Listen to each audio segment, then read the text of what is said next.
Hi, I'm Lorna, and welcome to the Natural Dog Training Academy. And I'm Sonia. Recall is a big issue for some people, whether you let your dog off the lead and don't trust them 100%, or you don't let your dog off the lead at all. So what we're going to discuss today is some tips for you, but also starting with the right equipment to use. We like to show our clients how to use a long line, which is about 8 meters, isn't it, Lorna? Yeah. We normally, for the bigger dogs, medium to large dogs, we normally use the horse lunge leads because you can get them with the clips very light and it's nice soft material. For the smaller dogs, there is the 5 meter leads out there. But using a trailing line gives your dog the impression as if they're off the lead. Whereas if you were to use a retractable, it's pulling at their neck all the time. But a trailing line, as they're going along and it's trailing on the floor, it does give them the impression as if they're off the lead. So you would know exactly how your dog would be acting as if they're off the lead. Isn't that right, Lorna? Yeah. And the reason we like the sort of 8 meter lead is because it works out it's just about the right length. It's not too short and it's certainly not too long. Often we go to clients and they bring out their recall leads, and crikey, I mean, some of them are 10 meters long, and you may have a Labrador and it's about that thick, and it's nylon, and it just whips through your hands. So it's really important, as Sonia says, that you get the right equipment. And these horse lunge leads, when you get the cotton ones, they're lovely and soft in your hands, and just about the right weight. If you've got a tiny wee dog, wee Yorkie or something, then it might be a bit heavy for it. But there are other leads out there. But when you're using the long line, you have to be very, very careful that you keep an eye on where your dog is at all times. Because if that line gets inadvertently wrapped around their legs, when they're ahead of you sniffing, and then they see something, a deer suddenly comes along and passes, the last thing you want is your dog taking off with a line tied around their leg. So you have to get used to working with a line. And perhaps when you start, you don't let it out completely. You let it out far enough where you're comfortable that you still are in control, but your dog has that feeling of being that little bit ahead of you. Wouldn't you agree, Sonia? Yeah, definitely. If you're unsure at the beginning, just work with 6 foot of it and then sort of like just release it out, as you get more confident. Some people say to us, I can't get on with it. Just work with half of it. But it's really quite easy when you do get used to it. But if you have a big dog, you definitely work with half of it at the beginning, because if that dog runs and gets to the end of the lead, they're going to take you with them. So it's really, but they can do that on a retractable. So they're no different. But like we said, with this lead, it gives your dog the impression as if they're off the lead. And so you would know what they're doing. So it's really, really important. Tips: don't take your eyes off your dog, and just make sure that it doesn't get wrapped around their legs. But if it does, loosen up, and they normally step out of it, don't they, Lorna? Yeah. And I always say to my clients, worst case scenario, if you don't think you can just lower the lead if something's happening too fast, as long as it's, you're in a big open area, which you usually are when you're practicing recall, worst case scenario, you drop it.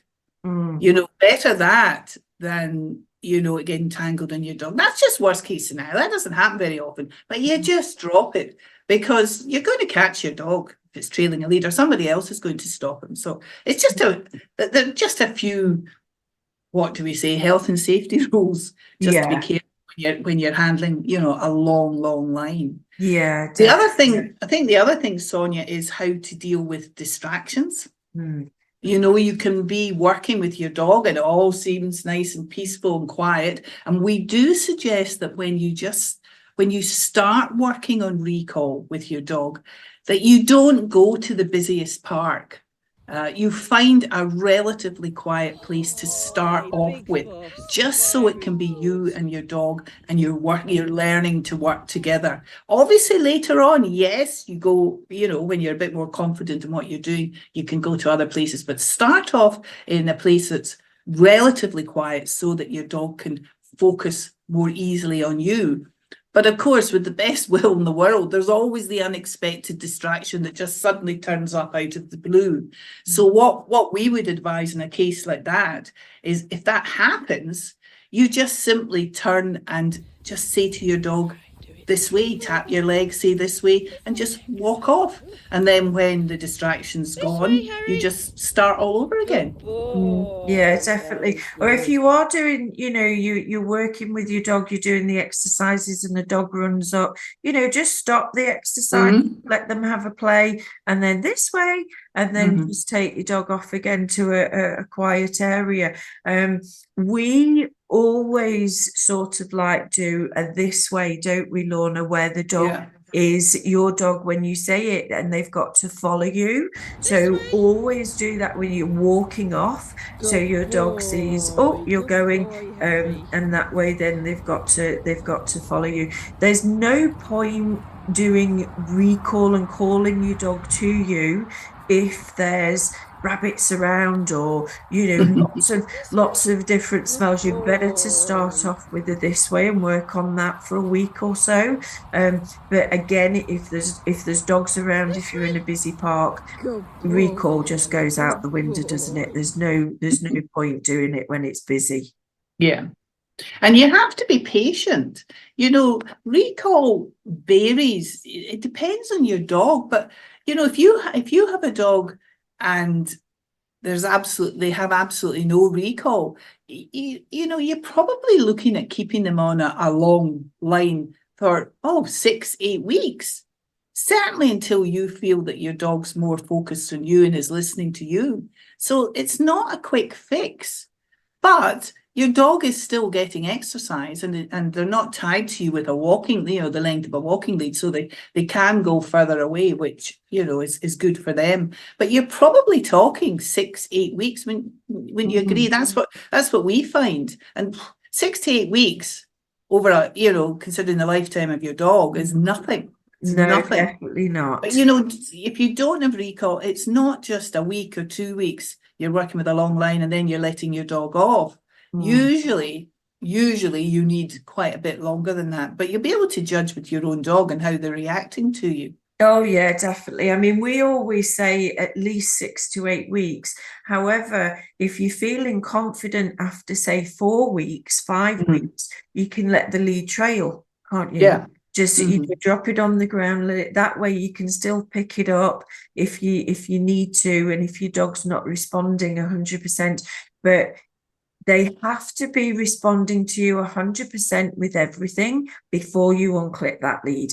Because if you unclip it too soon, what happens, Lorna? You're starting from scratch. Yeah. But one of the things that's important to realize with recall, I mean, a lot is dependent on your dog's personality. Everything, as we talk about in these chats a lot, personality comes into it. But if you have constantly been giving your dog attention all the time, then your dog learns that it gets what it wants when it comes up to you for it. So, and you're giving it everything that it's asking for, so that you then go to the park with your dog. Why on earth should it bother coming back to you? This is what I say to all my clients. Why should your dog bother coming back to you when it knows from the work or from the house that it's going to get everything that it needs from you, because it gets petted on demand, it gets a toy on demand? So start to think about those scenarios in the house as well. You know, if you're giving your dog everything that it asks for, then when you go to let it off leads, then it really will only come back to you when it suits itself. you know. So if you were to sort of tighten up in those areas, I know that's a different chat that we've had, but if you were to perhaps not all the time be giving your dog everything they ask for, both in the home and in the garden, then you will find that has an impact when you get to trying to work with recall. At least I find that very much, because everything's connected with your dog. You don't have a completely different scenario when you're outside. All right, there's more distractions, and there's more things that can cause your dog to, to be looking at. But it is all about your relationship that you have 24/7. Oh, definitely. I mean, if your dog thinks that they're in control of you, then they won't listen to you outside. But also, on the other side of it, there can be quite a few reasons why your dog doesn't listen to you outside. They could be hungry. When they go out, they're going out hunting, aren't they, Lorna? So, well, yeah. Nose down. Oh, what's that? Oh, there's a rabbit over there. They could have a high prey drive. So there's lots of different reasons. I mean, being the leader in the home is really important. We always start with that, don't we, Lorna? When we go to someone's house, we always make sure that things are put in place so the dog realizes, oh, actually you are in control. But yeah, about recall is being about in control and starting off with the exercises. But like say, don't do recall if there's distractions around, and work in a quiet spot. And with the recall as well, Lorna, what's the most important thing that we tell people? Because a lot of people just stand there and call the dog, don't they? Yeah, absolutely. Your dog's reading your body language. We go on about this, don't we, Sonia?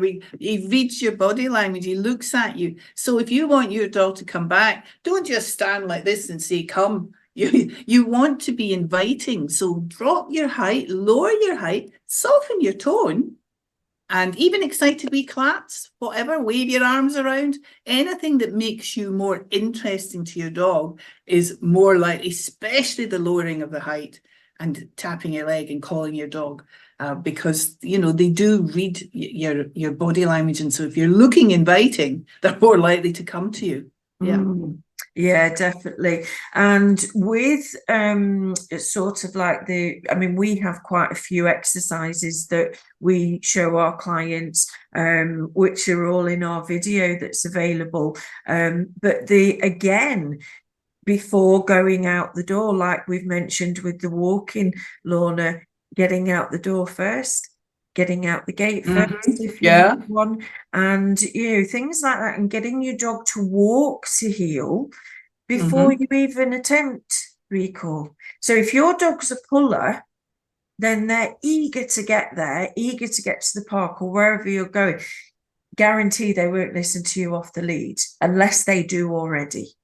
But so it's important to do the walking first, isn't it, Lorna, really? Yeah. To heel. Yeah.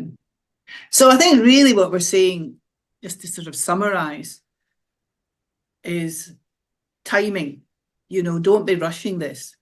Get the right equipment.